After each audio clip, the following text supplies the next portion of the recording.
Akhandam Satchidanandam Avang Manasagocharam Atmanam Akhiladharam Ashraye Bhishta Siddhaye.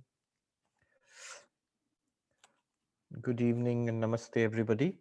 We are studying Vedanta Sara, and in that we were on text number 50. We have done up to text number 50. So what have we got so far? We have got our main players in setting up the system of Vedanta. The ultimate reality, which is very simple in Vedanta, Brahman, the absolute, existence, consciousness, bliss, non-dual.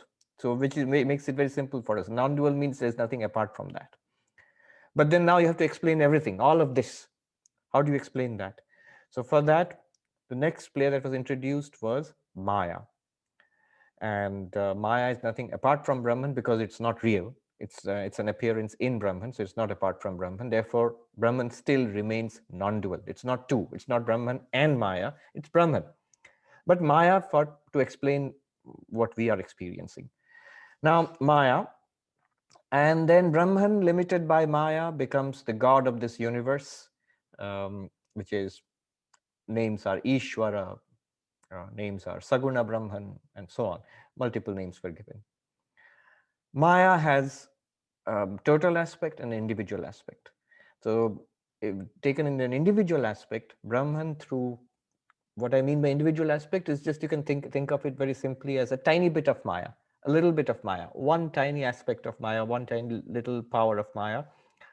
Remember the example of the cobra with all the poison in its mouth and only a little bit of the poison. So Brahman, through the individual aspect of Maya, becomes an individual sentient being like us. So now we have Brahman, Maya, God, individual sentient beings, us, jivas. In Sanskrit, Brahman, Maya, Ishvara, Jiva. Okay. And remember, when you say us, it does not mean us in all our glory, bodies and minds and identities. No, it just means us in a very seed form, what we experience of ourselves in deep sleep. But that's also interesting because we already have something which we can latch on to. Because deep sleep we have all experienced. We know what they mean by deep sleep. So already we have been introduced, an element has been introduced which tallies with our experience. When you're talking about Brahman and Maya and God, these are all theological constructs for us. But when you say individual sentient being, we'd like to ask, what exactly do you mean by individual sentient being? I am an individual sentient being. So what about me is it talking about? It's talking about you. It's talking about us in our deep sleep state. Individualized, but in a very potential state. Nothing has happened yet. All right. Now, next step. Maya is said to have two functions, two capacities, two activities, so to say. One of veiling and one of projecting. Avarana, Vikshepa. Avarana means veiling and Vikshepa means projecting. Remember, that's a rough translation. Vikshepa also could mean distorting. Vikshepa means distortion or disturbance, which is interesting in a certain sense because what Maya does basically is it distorts Brahman. It presents the eternal as the non-eternal. It presents the one as the many. It presents the unlimited as the limited. It presents the pure subject as an object. Many objects, all limited. The unchanging as the changing, all subject to change. Yeah. It presents which is eternal bliss into a world of suffering, pleasure and pain, sukha dukkha. Ananda is projected as sukha dukkha. So it distorts. Or as Swami Vivekananda put it, this world is the wreckage of the infinite on the shores of time, space, and causation. This world, this universe, is the wreckage of the infinite on the shores of time, space, and causation. And to which I would add the humble footnote, not a real wreckage, don't worry. The ship of Brahman is not really wrecked. It just looks like that from our perspective. All right. So, veiling power, projecting power. Let's go. Text number 51. Asya jnanasya avarana vikshepa namakam asti shakti dvayam. This ignorance has two powers, the power of concealment and the power of projection. This ignorance, asya jnanasya, which ignorance? Not our day-to-day ignorance, I don't know this or I don't know that. It's the primal ignorance, the power of Brahman, this Maya. This Maya has two aspects. But you could also take it, understand it by looking at our ordinary ignorance, the ignorance of the rope. When you see something in the dark, you don't know what it is. It's actually a rope, but we don't know what it is. This, you know, this ignorance of the rope has two powers. One is it prevents us from seeing the rope as it is, and also projects the rope, distorts the rope into something what it is not, maybe a snake, for example.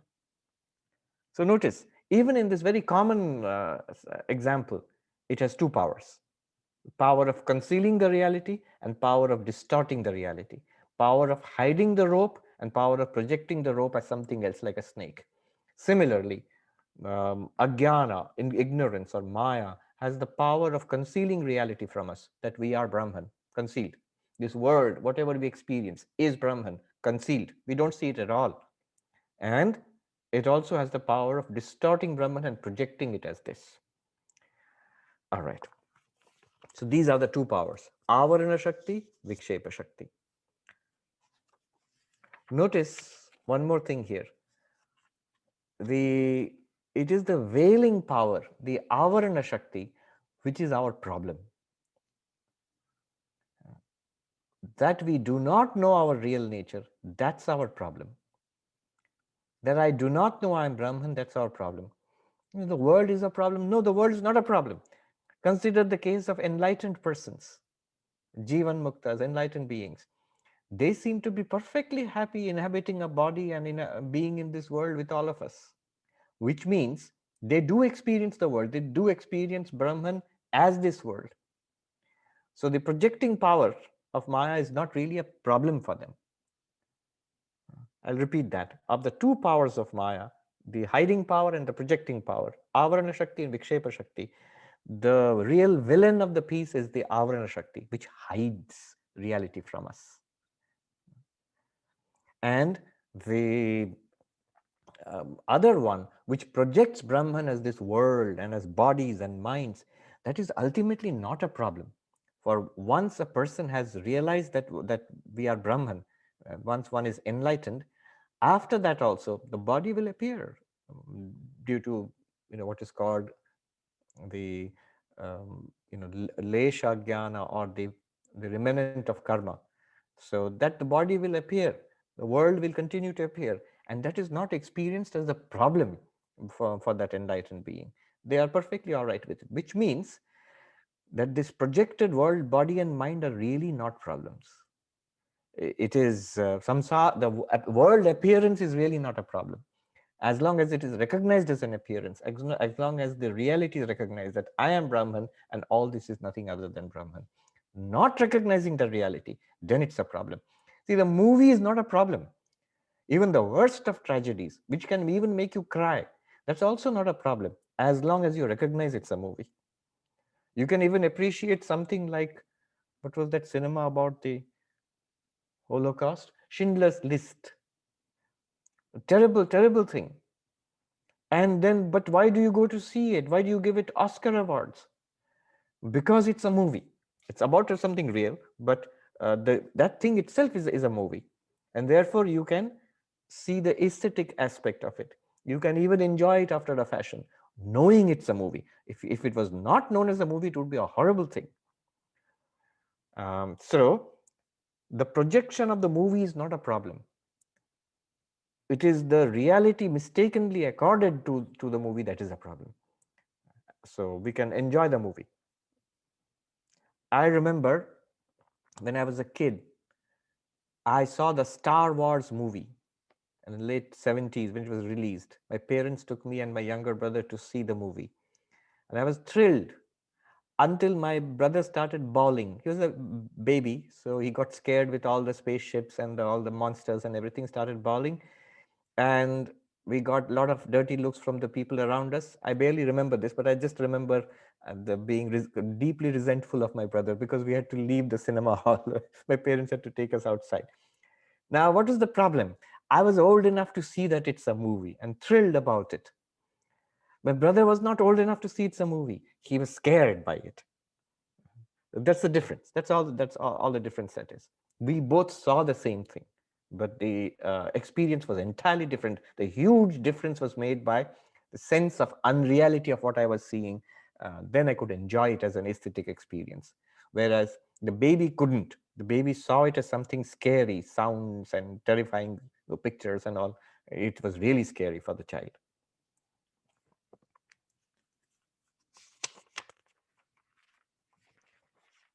I have to add this also.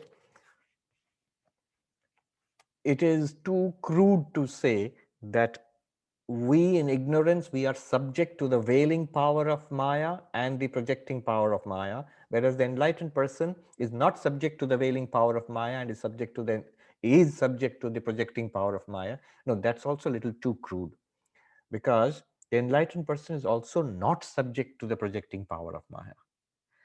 The difference is this: for the enlightened person, there is no veiling. Brahman is absolutely obvious. And there is no projection also. Although the person sees what we are seeing, the person knows without any doubt that it is Brahman and Brahman alone. When we are seeing the projecting power of Maya, we say it is really a table, a chair, a man, a woman, good and bad, and that's it for us, samsara.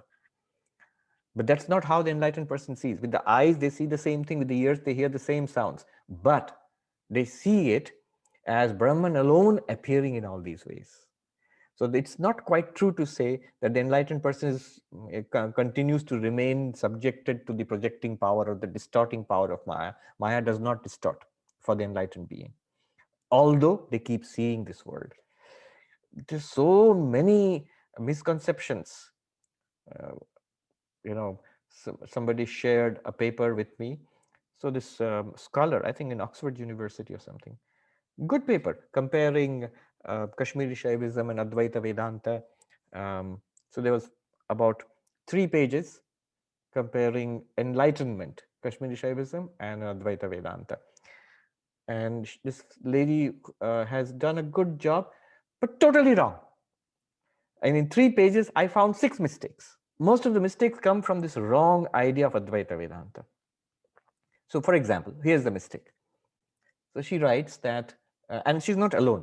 There are any number of eminent professors who suffer under these, like kindergarten errors about Advaita. According to Advaita Vedanta, Shankara says the world is false. And upon enlightenment, you would of course realize that the world is false and Brahman is true. But isn't the body, the personality, isn't it part of the world? So if this is unreal, how could an enlightened person could still go on living in the world? How could there still be an enlightened living while enlightened, Jivan Mukta? The false world, so it should go away. What do you mean it should go away? You're making a big mistake here. They are thinking in terms of something like the snake and the rope. Once you see the rope, the snake has gone. But that's just one example. There are many examples. What about the mirage? What about the blue sky? After you realize that the sky is not blue, and you look up, what do you see? You still see the blue sky. You know it's not blue. What about the mirage? You realize it's not water. But Swami Vivekananda had this experience in Rajasthan. He rushed towards it because he was thirsty and he saw it was not water, just a mirage. Then he started walking. Then importantly, he looks back and he sees the same appearance of water. But now the difference is he knows it's not water. He knows it's a mirage. Exactly like that, enlightenment, Jivan Mukti, living after enlightenment is possible. Because nowhere in Advaita is it said that the world appearance will go away. Brahman will continue to appear as long as you have eyes, you will see. I mean, it's ridiculous to say that after enlightenment, will the enlightened person having eyes will become blind and having ears will become deaf? No. The enlightened person clearly sees and hears. And so So this wrong conception that Advaita Vedanta says world is unreal. So after realization, the world should go away, only Brahman will remain. And yet, how is it that the enlightened person is walking around talking, giving Vedanta talks, going for, begging for food, and is debating with the not dualists and all? So it's all not very logical. That's not, it's not a problem with the system. It's a very simple and deep error in your understanding. And every, so I can give that paper to you as an assignment, and you can explain each of the problems, each of those. I sort of underlined, highlighted those areas. So the appearance, world appearance continues, but it is recognized as an appearance. It's like saying, the error is like saying, oh, the movie is not real, the screen is real, so the movie should stop. Of course not. How boring that would be. The movie should continue and you will enjoy it as a movie. The world appearance continues and you enjoy it as a world appearance. And Jivan Mukti is entirely possible in Advaita Vedanta. In fact, the opposite can be argued. Jivan Mukti and enlightened while living is not possible in dualistic religions. There's a very good reason why dualistic religions do not admit perfection in the world. Whether it is Dvaita Vedanta or if it is the Vaishnavite theologies or Christianity or Islam, you cannot have perfection before you go to, before you die. Perfection is possible only in heaven, not here. And that's logical because you can't be. This is a lower and fallen state because they take this to be real. Okay.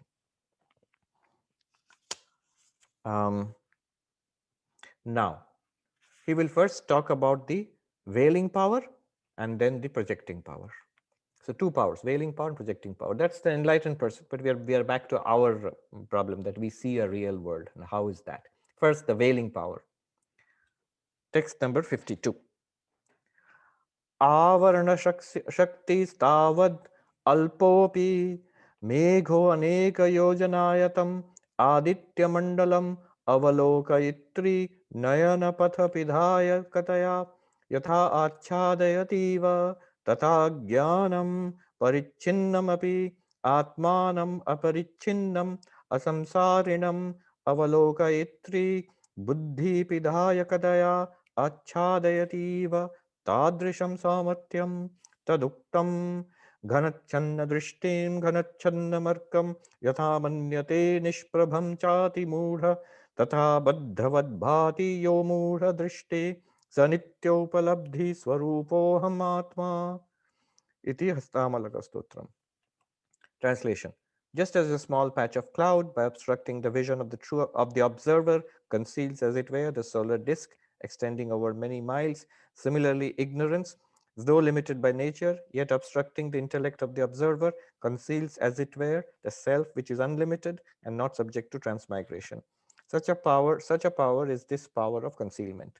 It is thus said, as the sun appears covered by a cloud and bedimmed to a very ignorant person whose vision is obscured by the cloud, so also that which to the unenlightened appears to be in bondage is my real nature, the self, eternal knowledge. Astamalaka 10. All right. So, what is said here? The basic idea. Avarana Shakti Tavad. The veiling power is. What is it? It has the capacity of obscuring or hiding the real self. Unlimited real self. What is the real self? Atmanam, the self, which is ultimate reality. Aparichinnam, unlimited. Asamsarinam, not subject to transmigration in samsara. That means not subject to birth and death, aging, old age and disease, all of that. Not subject to any of this. Unlimited existence, consciousness, place, that ultimate reality. It is hidden. Hidden from whom? From us. Where would we know it if it were not hidden?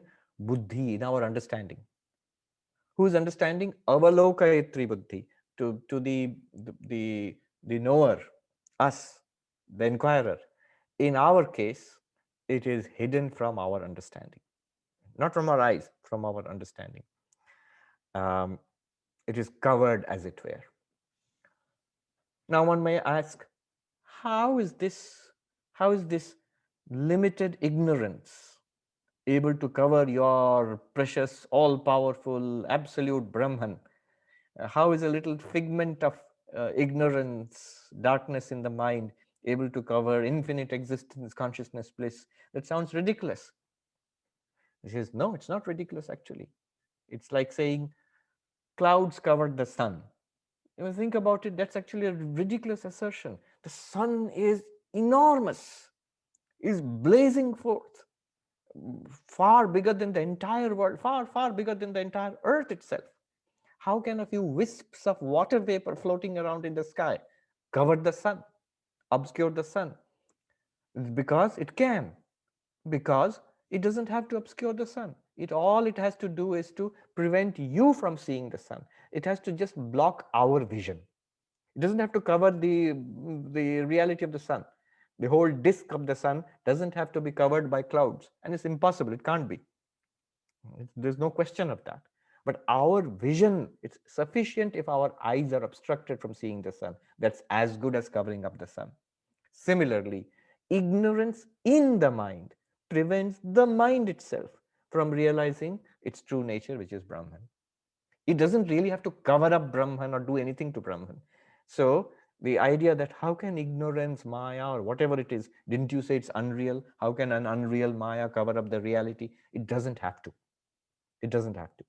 All it has to do is whatever is going to come next, minds, intellects, our individual body, mind, this person which is going to be produced next, that person has to be obstructed from understanding the ultimate reality. That's all.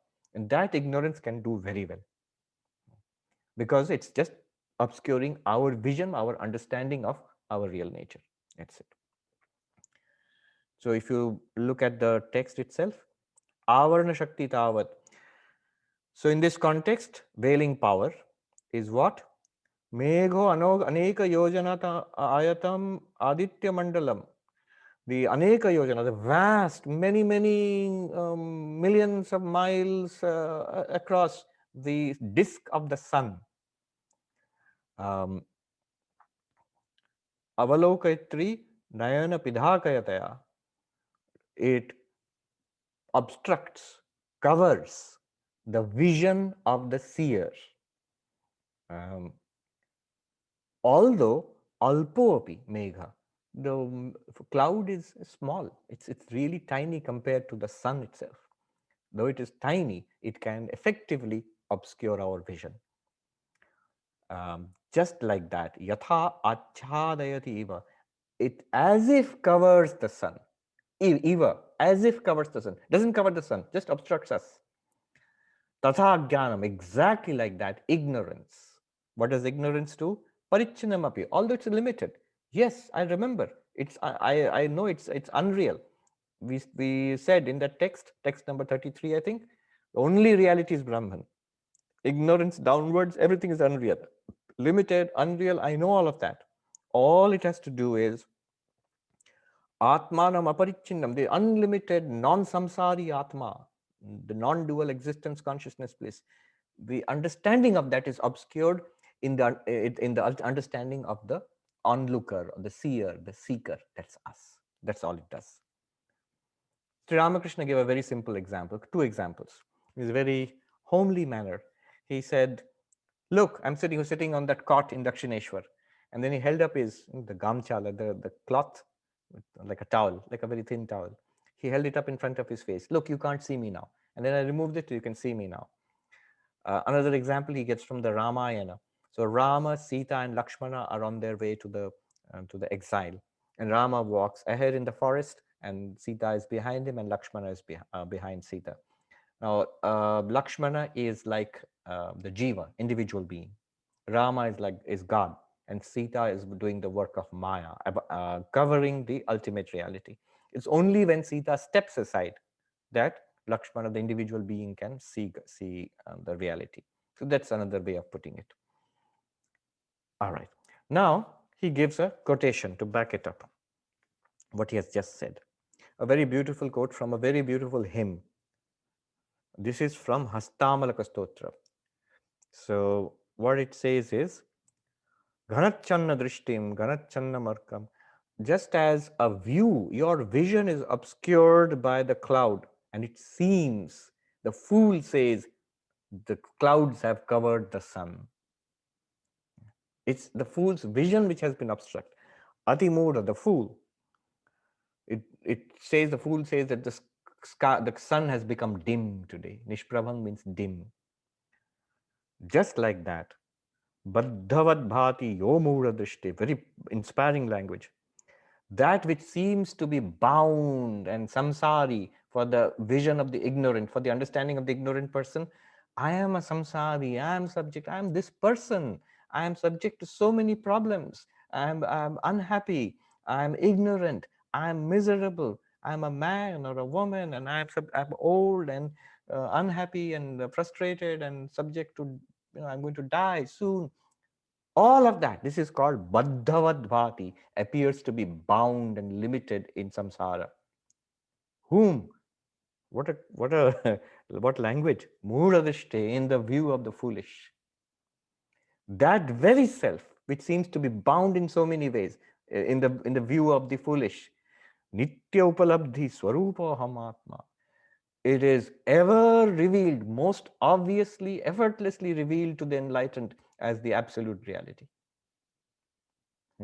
Nitya Upalabdhi is eternally, effortlessly, easily, all the time revealed as the Atma, Satchidananda, existence, consciousness, bliss for the enlightened person. So this is from Hastamalaka Stotra, and I must tell you the story. Story goes like this. Shankaracharya, on his tour of India, where he was going across to spread the message of Advaita Vedanta, so he comes to this village. In that village lived a poor couple, and so they had a child, and the child was very strange. The boy didn't speak. And today, I'm sure there would be a host of diagnoses and we'll be helping them, but they had no way of knowing why the child wouldn't speak. Maybe it was autistic or something. And the parents were very unhappy because he never went to school, never spoke to anybody, and grew up. Maybe he was just preteen or something like that at that time, and would just sit quietly under a tree or something like that. And the boy would just not speak to anybody. So they were very unhappy, the parents. When they heard that a great saint has come, they thought maybe he can help. And so they rushed to Shankaracharya and his disciples, and they bowed down and said, "This is our sorrow." And Shankaracharya says, "Take me to the boy." And they take him. The boy is, as usual, sitting quietly under a tree. The moment Shankaracharya sees the boy, he sees this is an enlightened person, not even ready for enlightenment, already enlightened, fully enlightened being. And Shankaracharya bursts out in amazement and says to the boy, in Sanskrit, Kastvam kuta ayata, who are you? Where have you come from? Why have you come here? What is your purpose? What is your mission in life? And for the first time, dramatically, the boy speaks, obviously in perfect Sanskrit and in poetry, and he replies in 20 verses. And one of the highest statements of non-dual wisdom. I think I have it here. I can even read out a few of the verses and you'll see what it means. So this is one of the, it's a Hindi translation, Hastamalaka Stotram. He says, so Shankaracharya asks him, Kastvam Shisho Kuta Ayata, who are you, child? Where have you come from? Ganta Kim Namate, where are you headed? And what's your mission in life? Kuto Agato Asi, where have you come from? Etan Mayoktam Vada Charbhaka, Tvam Mat Pritaye, Priti Vivardhano Asi. To delight me, O child, reply to these questions of mine. And the boy replies, Naham Manushya Nacha Deva Yaksho, Na Brahmana Kshatriya Vaishya Shudra, Na Brahmachari Na Grihi Vanastho Bhikshur Nachaham Nijabodha Rupa. He says, I am not a human being. I am not a god. I am not any other kind of divine being, yaksha. I am not obviously a Brahmin or a warrior caste, a Kshatriya, or the merchant class, the Vaishya, or the laboring classes. I'm none of the castes, four castes. Nor am I any of the four stations of life. Na brahmachari, I'm not a student. Na grihi, I'm not a householder. Are you a monk, a hermit? Na vanasta, I'm not a forest dwelling hermit. So you're a monk? No, I'm not a monk also. Na bhikshu chaham. Then who are you? What are you? Nijabodha rupa. I'm pure consciousness. I'm the obvious awareness all the time shining forth. And he goes on like this, several verses, till he comes to this last but one verse, which is quoted here. Ghanachanna drishti, ghanachanna marka. Just as a cloud appears to cover the sun just by obstructing the vision of the seer, and the fool says sun is dim. Today the sun is dim. Not the sun which is dim, your vision, which is sun, is shining forth as always.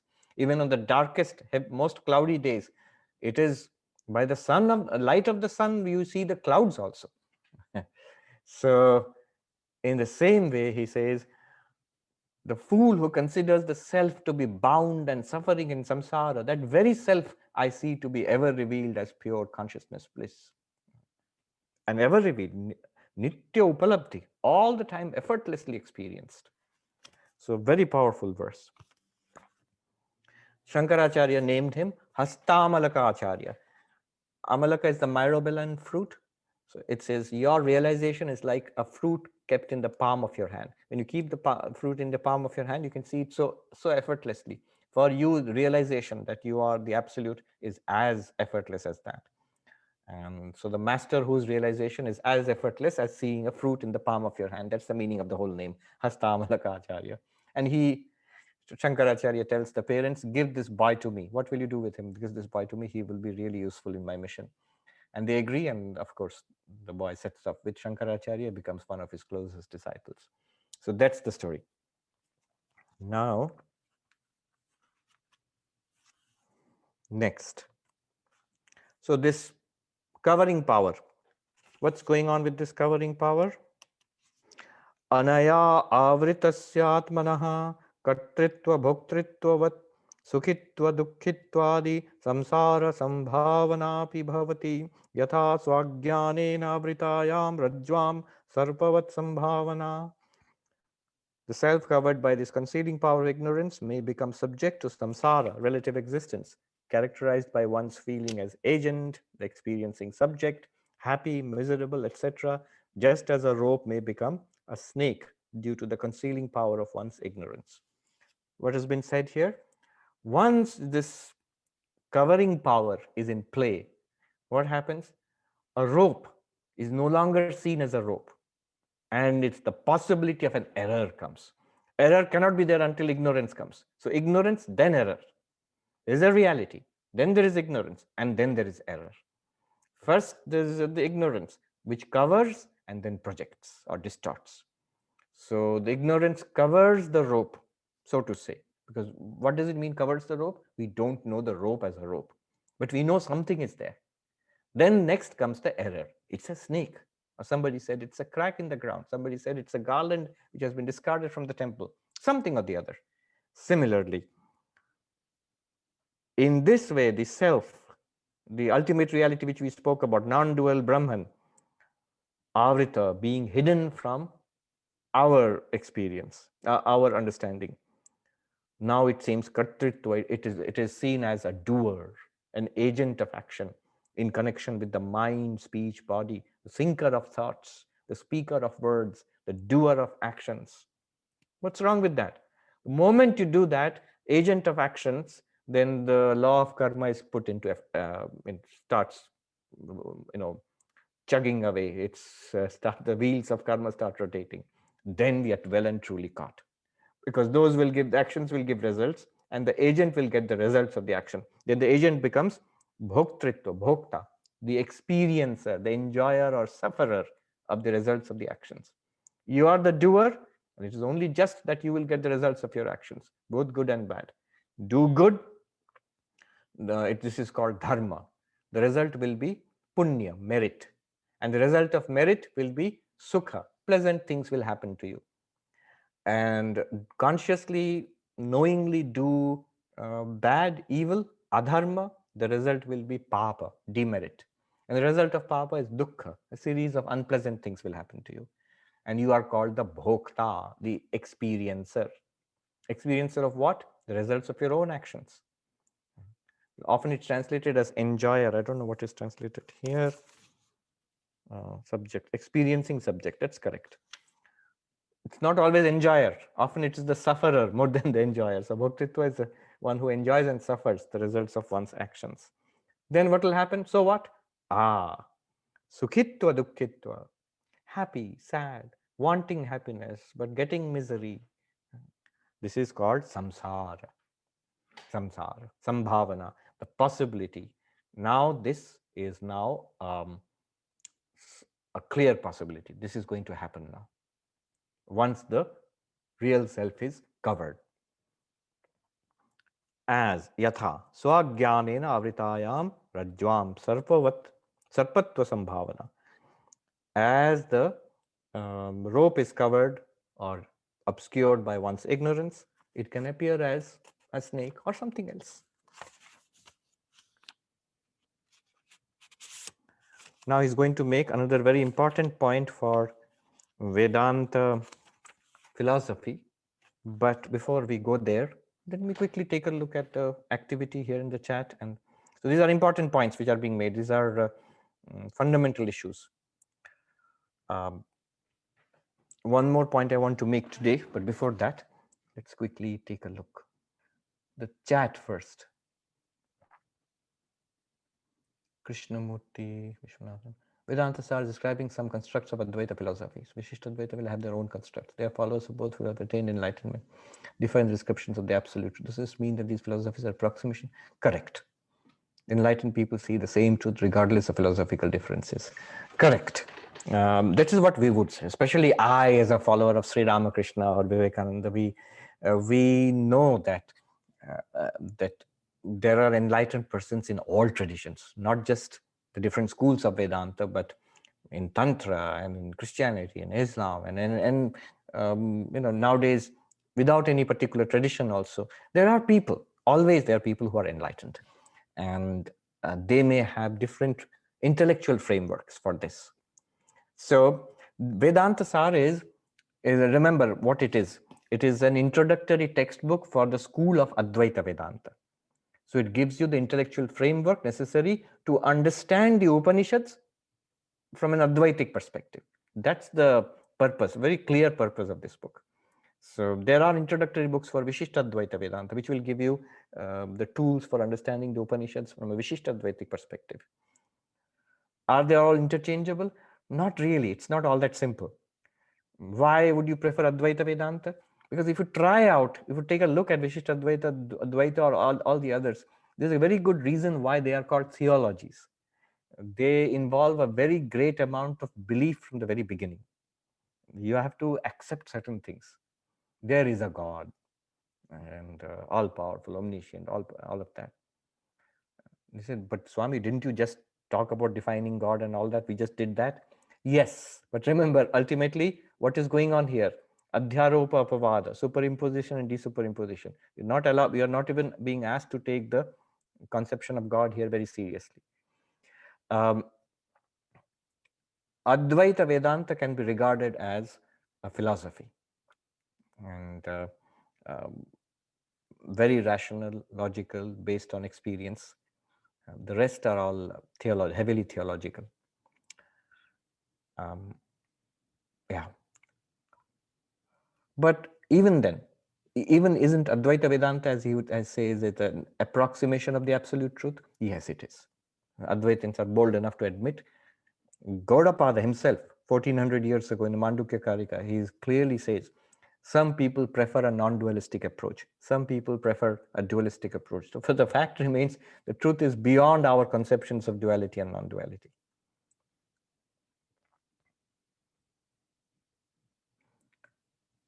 I will be sectarian and go ahead out on a limb and say that I would anytime prefer the non-dual Advaitic approach to all the others. One reason being, the others have certain points of great beauty, especially bhakti and belief and love and devotion. Wonderful things are there. which Advaita will not tell us. But they are basically indefensible. In today's world, if you're questioned, I can defend this. I really cannot. If you're critical and you're going to question that from a dualistic perspective, theistic perspective, I cannot defend it in all good conscience. I'll have to stop at a point and say, you have to believe this. So, for example, once in front of the New York Public Library, once in a while you come across well-meaning, naive evangelicals who try to convert me to Christianity. I don't know why they would think I'm a good target for conversion to Christianity. Or taxi drivers, Uber drivers who want to give me a lecture about Islam. So usually I'm nice, but if I'm not feeling too well disposed, I, like, John, verse number so and so says this. My answer would be, so? Let it say anything. Who cares? No, but God has said this. Who cares? What God? What are you talking about?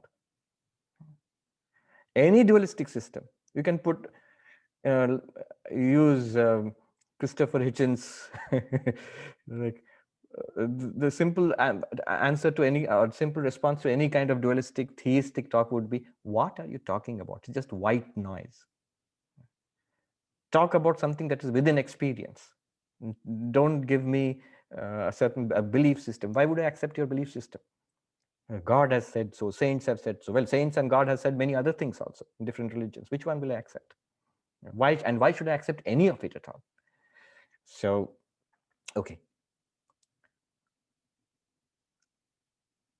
Peter says, you describe the sequence of Brahman, Maya, Ishvara, and Jiva. Where does Atman come in? You omitted Atman. Atman is the self. Brahman and Atman is the same thing. Brahman is Atman, always taken as interchangeable. We are talking, remember, this is what makes it very convincing, very intimate and direct. Atman means the self. All the time we are talking about you. So when it says Brahman is the ultimate reality, everything else superimposed, we are not talking about taking it, telling you to take something on trust. We're talking about you. You are the ultimate reality. And everything that you're experiencing about yourself and the world is superimposed upon you. So Brahman is the Atman. Shravani says total solar eclipse, tiny moon covering the sun, correct? Leads to total darkness like night. Clouds are not effective, not as effective, right? Sounds like Nirvana Shatakam, correct? It is like Nirvana Shatakam. Shravani says, what is the nature of this dukkha according to Advaita? Is it an absence of bliss? What is the experience of dukkha? Dukkha and sukha are pleasant and unpleasant experiences. Once one is identified with the body and mind, there's bound to be a lot that is unpleasant. Pain is unpleasant. Disease is unpleasant. Extreme heat and cold are unpleasant to the body. Insults are unpleasant to the mind. Frustration and failure are unpleasant to the mind. Lack of satisfaction of desires are unpleasant to the mind. And equally, there are pleasant things to the body and mind. As long as we are identified with body and mind, we are subject to all of that. That is the nature of dukkha. Rick says, what would enlightened people with different philosophical perspectives disagree with one another? That would suggest enlightenment doesn't confer absolutely clear universal understanding. This is a difficult one. Would they disagree? Look at history. They have. So when they disagree, were they enlightened or not? They were enlightened. Now, there are different ways of putting this. One approach is that all the ways that they have given are useful for the rest of us. So Swami Tapasyanandaji, who wrote this beautiful book, Bhakti Schools of Vedanta, I highly recommend it. If you want to learn about the other schools of Vedanta, apart from Advaita Vedanta, that's an excellent book. Very balanced, not oversimplified, but a very balanced, informative book on all the different schools, Vishishtadvaita, Dvaita, and so on. But he writes a very interesting introduction to that book. He says, so if Advaita is so good, why were these Bhakti schools at all taught? And notice that they all came, they developed after Advaita. You can't even say that first it was Bhakti and then finally you realize Advaita. No, Shankara was first, Ramanuja came later, Madhva came later, Nimbarka came later, Chaitanya came later. So if Advaita is all that great, why was so much Bhakti taught after Advaita Vedanta? So he says, See, the approach to bhakti is useful towards enlightenment, but the approach to bhakti in Advaita is very patronizing. The Advaitic approach to bhakti is devotion is good as a good preparation for non-dual enlightenment. So it's like a base camp, but non-dual enlightenment is the peak of Mount Everest. Now that's not particularly inspiring. Who would want to remain in base camp? One would want to, if we're going to climb a mountain, you would want to go to the peak of the mountain. But suppose my whole attitude is devotional. I'm not at all, I'm not particularly interested in your so-called rationality and logic and the hard problem of consciousness and what Advaita can do or cannot do. Suppose I don't care about any of that. I'm very devotional. Uh, I uh, I enjoy the sense of the sacred music, the presence of God, the sense that I'm an individual who loves and serves my Lord. That's a very beautiful thing. Now, it does not help me to say, when you tell me that's base camp, quickly move on to come to Vedanta Sara. No. Can one attain full enlightenment by being like that, being dualistic, devotional, not at all coming to your non-dualism? Turns out you can. Advaita won't admit that. Advaita will say that's preliminary. Advaita doesn't dismiss it, but it's preliminary, it's useful, good. But you have to come to Advaita. So you'll notice, I asked this question to Rupert, those who attended the Rupert Spira dialogue. So I asked this question. Rupert is a thoroughgoing non-dualist. So I asked this question. There are two approaches to devotional religion, dualistic religion. One approach is that all of these are true. One approach is that the dualistic religion is a good preparation, but one must come to non-dualistic realization as soon as possible. That's one approach. Second approach is one need not at all come to non-dualistic realization. Just by remaining with dualistic religion, one of the many varieties of dualistic religion across the world, one can get full satisfaction. Then nothing more remains. Would you, and these are all different alternative paths. Dualistic theistic approach is an alternative to non-dualistic approach. Which one would you pick? And as I thought, he immediately said that I would go for the first one. That dualistic theistic religion may be good, can be admitted, but as a preliminary. You have to come to non-dualism. So that's the classical Advaitic approach. He's absolutely right there. But one approach can be like Sri Ramakrishna's approach, that all of these can ultimately, because none of these are ultimately absolutely true. What is true is Brahman. But not Advaita Vedanta as a philosophy is not the absolute truth. What is the absolute truth is Brahman. And all of these can take you to that realization. After that realization, depending upon your particular framework through which you have gone, you might feel, an enlightened being might feel that his or her framework is validated. See, I was told about Vishnu in Vaikuntha. I went through these processes and I felt the presence of God. What else can it be except Vishnu in Vaikuntha? And therefore, all the philosophy I've been taught is correct. But generally also, you will notice, I've seen, I don't know if they were enlightened or not, I've seen the case of spiritually advanced seekers from different schools of Vedanta. I've met such monks and practitioners. They tend to become pretty liberal as they go higher. They will teach the path they know and they have practiced, but they also begin to understand it could work from that side also. So that's one sign of spiritual growth. Yeah.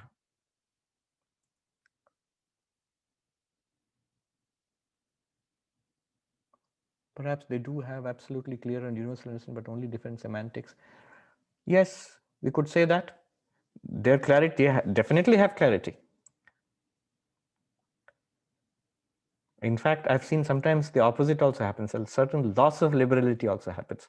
I've seen academic scholars or beginners like us, we read this and that, we have knowledge of different systems, and we are also liberal people, open. But I've seen practitioners in at least a couple of cases, I know they have had spiritual breakthroughs, and they become a little intolerant of other paths. Why? I know why. Because what they have found in their particular practice is so vividly real for them.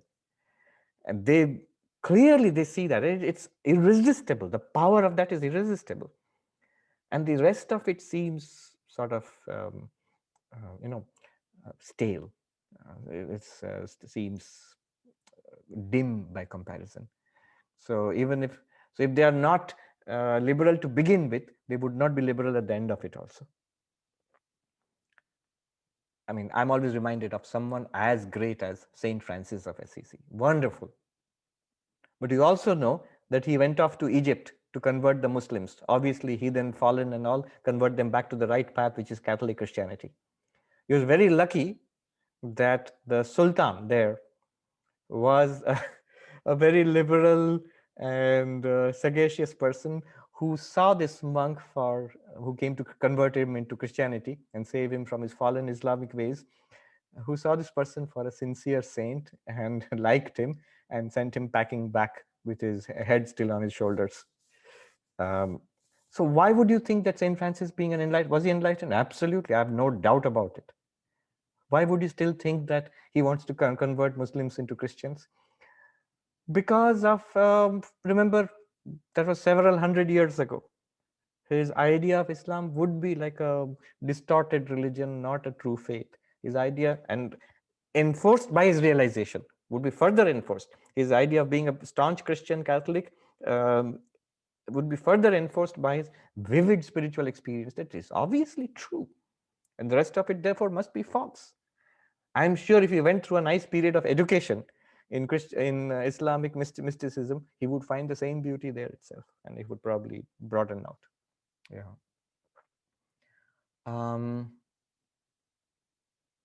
Could Jesus be regarded as a bhakt? Okay, I think I skipped over something. What you were saying about different traditions having enlightened being, for an enlightened Christian, for example, and an enlightened Buddhist, wouldn't the experience of the absolute understanding be so different that it is contradictory? Both think they're correct and the other is wrong. That's true. The moment you express it in terms, a personal God, all-loving, omnipotent, omniscient, personal God, I have experienced this God. And the Buddhist comes and says, I have experienced the ultimate reality, which is a void, which is emptiness. But again, if you look at the language of the mystics, Saint John of the Cross or the dark night of the soul and so on, the cloud of unknowing, it could very well, with just a change in the phrasing, it could become a Buddhist text. Yeah. The mystics are much closer than theology or doctrines. In Gita, the 12th chapter defines Bhakti Yoga in a very different way, a mixture of Karma Yoga, Upasana, and then knowledge. Yeah, that is true.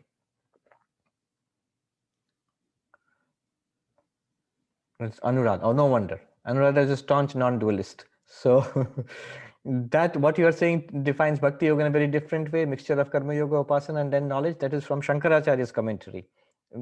Try reading Prabhupada's the Gita as it is, or a commentary from one of the dualistic, theistic religions, a Vaishnavite commentary. Could Jesus be regarded as Bhakta? Definitely. The culmination of bhakti is that a bhakta can see the entire world as the form of the Ishta Devata Raman. That is the form of oneness with the form, not Nirguna Brahman. True.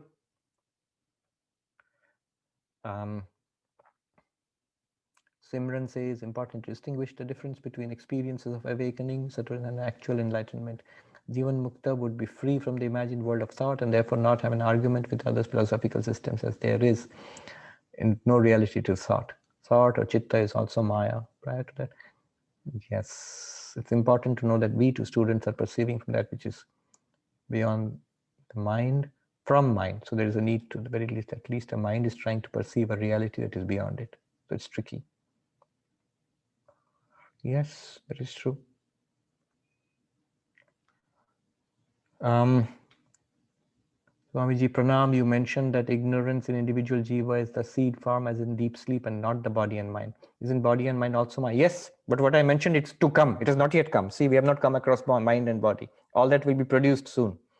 So the mind, body, external universe have not been introduced yet. Sri Chaitanya Deva followed devotion and bhakti, correct? Rick says, I intend to avoid the word enlightenment because it has a static, ultimate connotation. Just about everyone we regard as enlightened, said St. Francis, still has dimensions of his life in which growth is possible. Correct. I agree there. From an Advaitic perspective, there is a fundamental breakthrough, which is essential when that reality becomes reality for you. After that, the individual mind and intellect and the personality, which is now an appearance, not your ultimate reality, but it still continues to be, there are dark recesses which continue to be illumined by your realization. It's a process. And if certain work has not been done, Jivan Mukti Viveka, for example, strongly recommends intense dose of spiritual practices after this Advaitic breakthrough. What does that mean? Why is that necessary, if at all? It's necessary for that personality and to fully manifest this realization.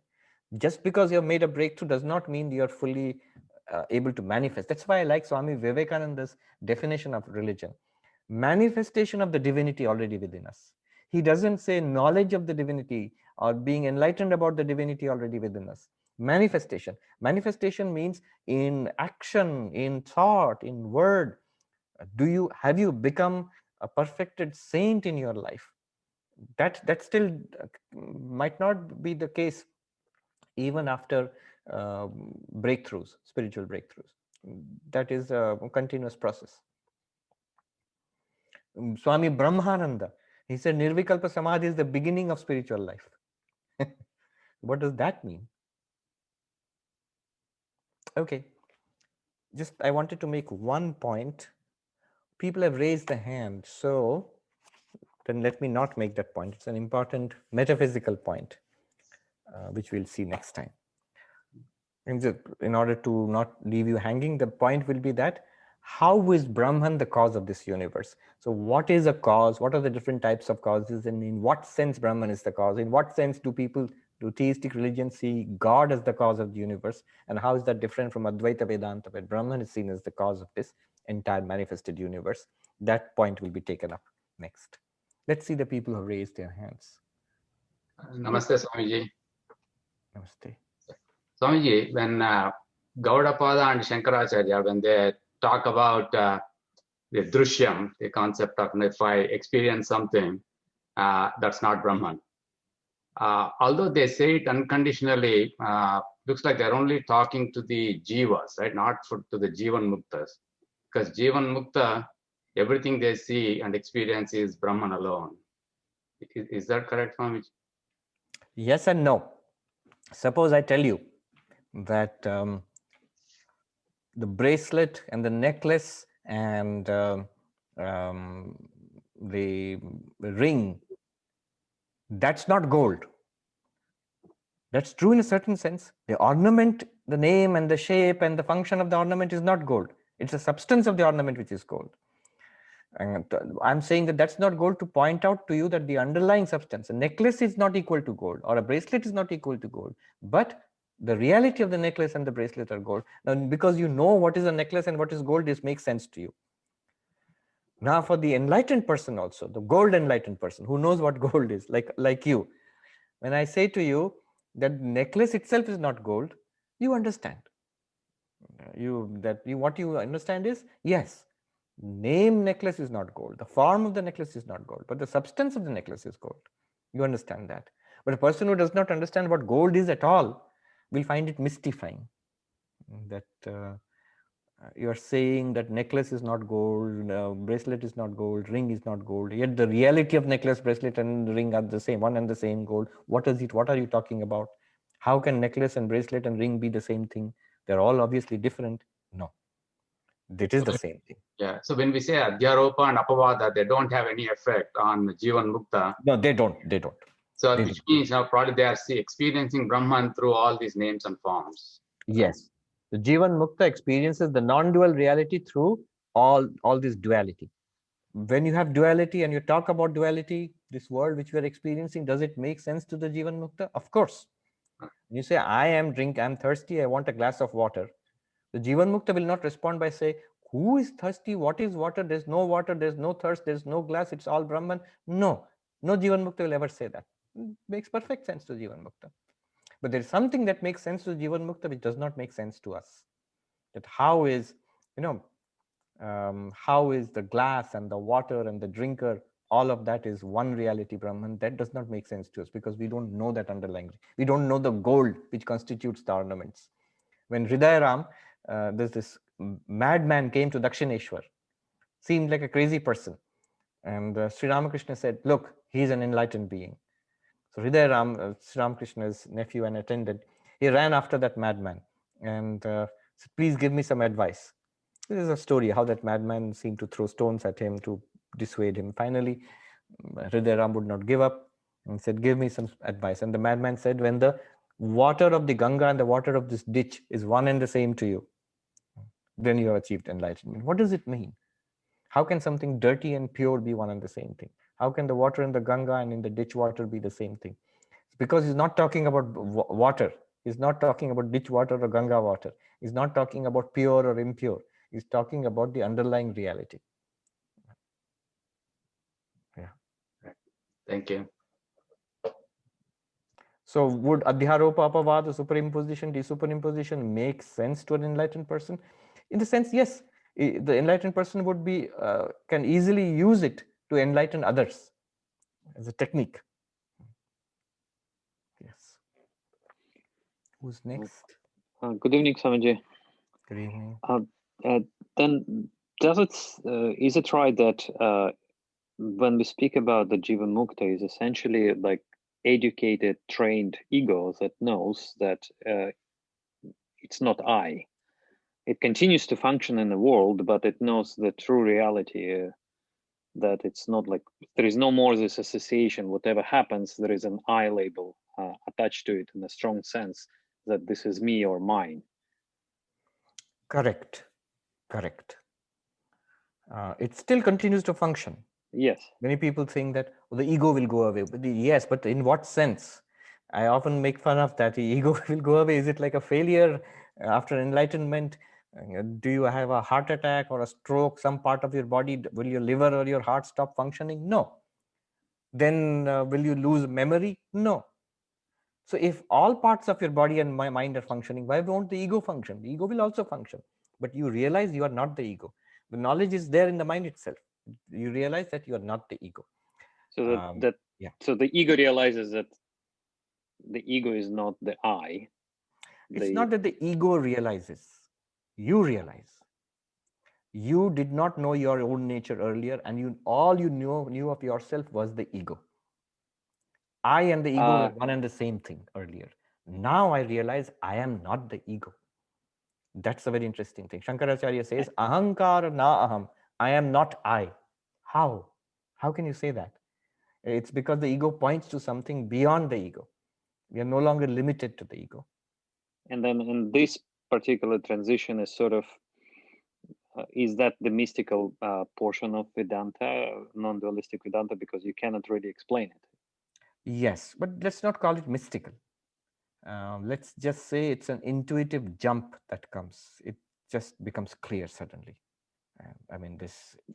But there is no, like, in the knowledge system of Vedanta, there is no description of this mechanism, right? Oh, it is. It's there. Very precise, step-by-step description of what happens. How is this different from other kinds of knowledge? Everything will be described towards the end of this book. Okay. That is called Brahmakara Vritti, the final cognition in the form of Brahman. Okay. So it is a cognition. So then why do you say it's beyond mind? And that will be the question. In what sense is enlightenment beyond the mind? In what sense does enlightenment need the mind? What is the exact process of enlightenment? And that everything will be described. Thank you. Who's next? Shravani? Yes, Swamiji, Pranam. I was just wondering that you say the Jivan Mukta sees the movie as a movie, whereas we don't. We see the movie as a movie. That's how we all enjoy movies. I mean, this. I'm joking. Yeah, I understand what you're trying to say. Yes. Okay. So, but then when, like in that analogy, we are not immersed in that movie. Right? We are not a character, but they are actually playing a role also in that movie.